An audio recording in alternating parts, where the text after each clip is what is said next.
We want you to live in your house for free. I'm Joe Brandenburg. This is Devin Croner. We're glad to be talking to you about this today. So, Joe, how can somebody possibly buy a house and live in it for free?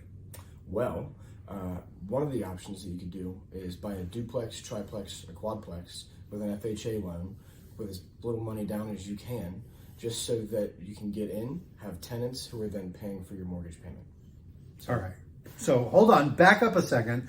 I don't even know what a triplex is. Sure. So a duplex, a triplex, and a quadplex is a property that has more than one dwelling unit. So like an apartment? Yeah, ideally. Theoretically, it could be two apartment-style homes that are in one building if it's a duplex.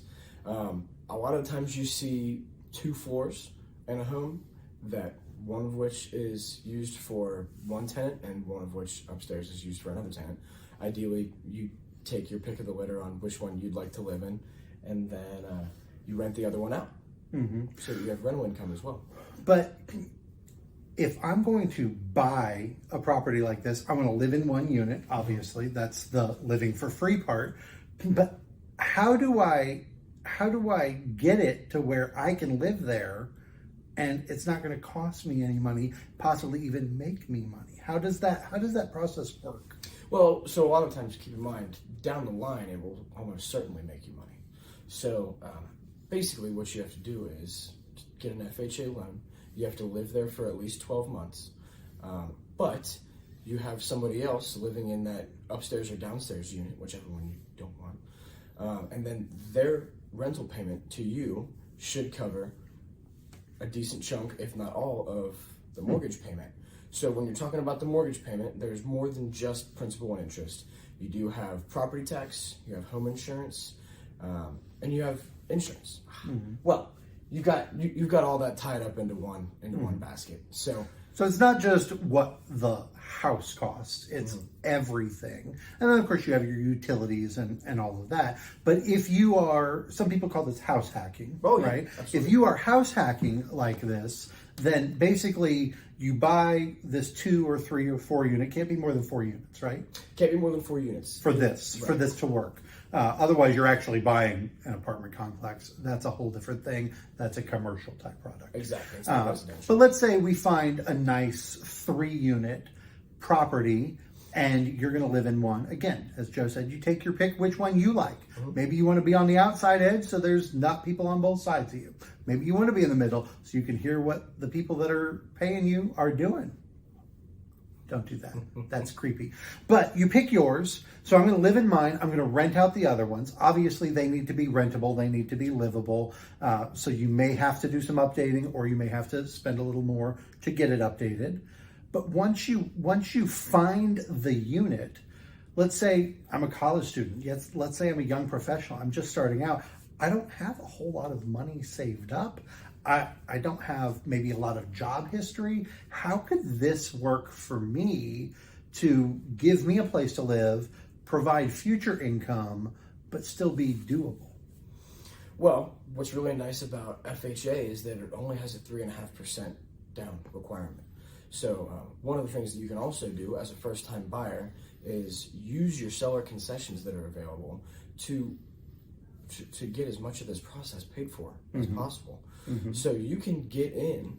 Now you have to take into consideration you need an inspection, an appraisal, and earnest money. Those are the 3 that really, before closing, you'll have to pay for.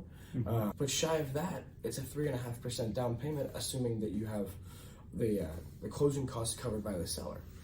Now that's very interesting, but I believe I've heard, and again, Joe is the lender, he's the expert here. I'm just the real estate agent. I show the houses and write the contracts. But let's say, again, I'm a student, I'm starting off in a professional career, so I can maybe make the payment, but I'm having trouble qualifying for the loan.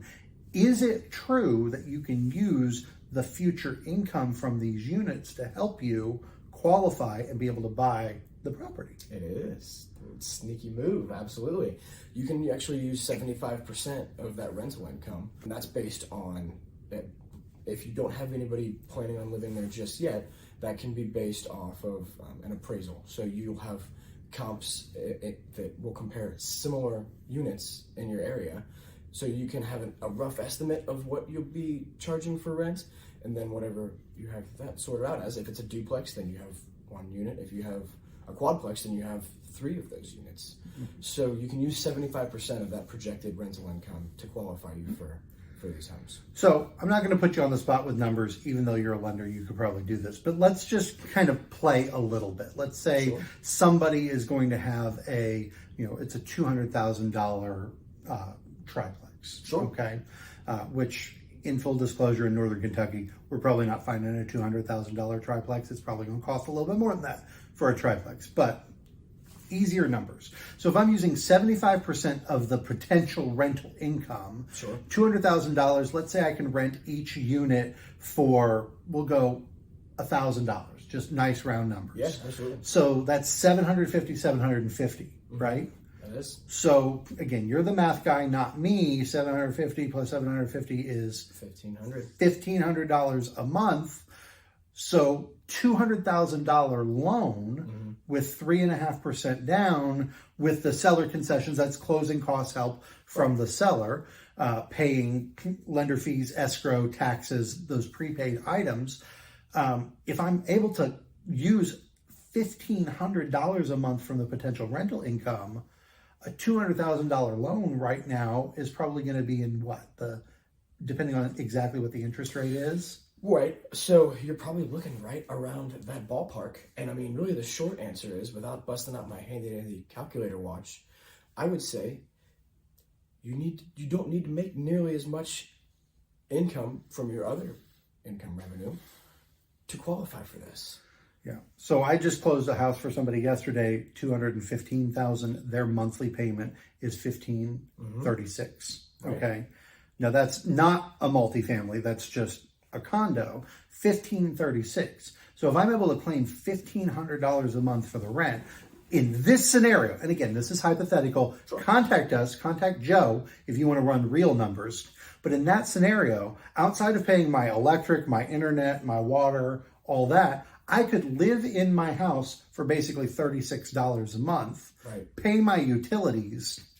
If I'm going to school, I'm working a part-time job. Maybe I'm just starting my career, and so money's tight. $36 a month. You cannot rent a room on Facebook for $36 a month, people. $36 a month in that scenario. And then here's the beautiful part.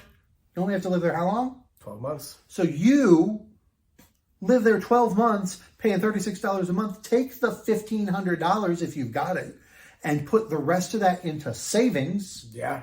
Go buy you another place in 12 months. And guess what, baby? You can keep that, rent that one out. Now you're bringing in 3 rents, and you can continue making that payment and use that income to help you qualify for your next home.